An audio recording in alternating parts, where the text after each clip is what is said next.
Hi, I'm Lowell Bautista, a lecturer at the School of Law at the University of Wollongong in New South Wales, Australia.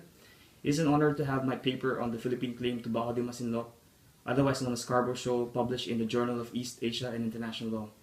I'm delighted to have this opportunity to briefly discuss my paper, and today I wish to discuss three main points. First, what is my paper about? Secondly, what is the basis of the Philippine claim over Bajo de Masinloc? And lastly, how does my paper conclude? My paper is entitled The Philippine Claim to Bajo de Masinloc or Scarborough Shoal in the Context of the South China Sea Dispute.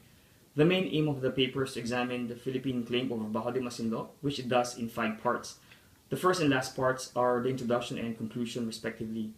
Part 2 of the paper provides an overview of the complex nature of the territorial and maritime dispute over Bajo de Masinloc within the context of the dispute over the South China Sea.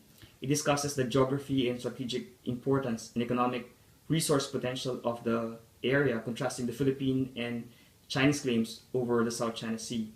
Part 3, which constitutes the core of the paper, discusses the Philippine claim over Bajo de Masinloc. This part expounds on the geographical extent, legal and historical basis of the Philippine claim, and sovereign acts performed by the Philippine government over Bajo de Masinloc.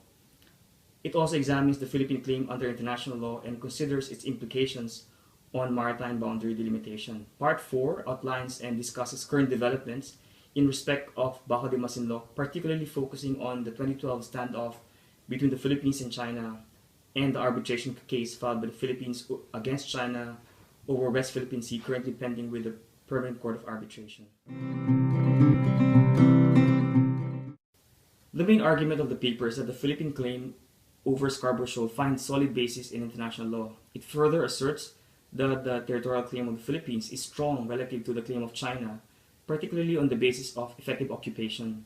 The Philippines considers Bajo de Masinloc as an integral part of Philippine territory on the basis of continuous, peaceful, and exclusive exercise of effective occupation and effective jurisdiction over the shoal.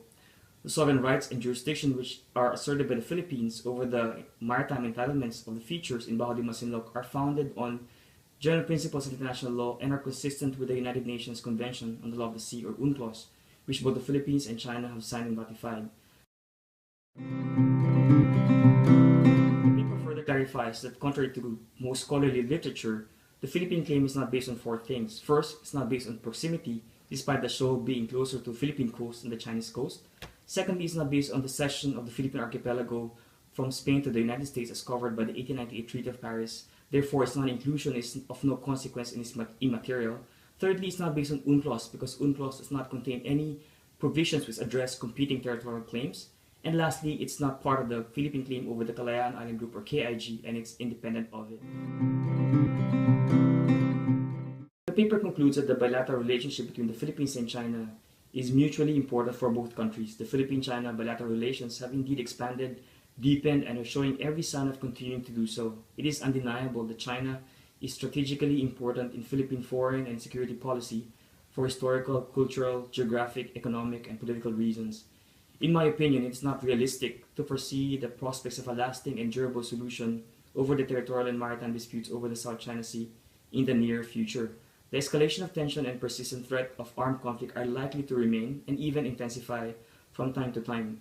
The Philippines, from both a domestic and foreign policy perspective, needs to approach the issue over Bajo de Masinloc comprehensively and strategically. China, on its part, should not take advantage of its economic and military superiority to intimidate and threaten. Ultimately, it is to the mutual interest of both the Philippines and China to work towards the prevention of the escalation of conflicts, particularly military confrontations.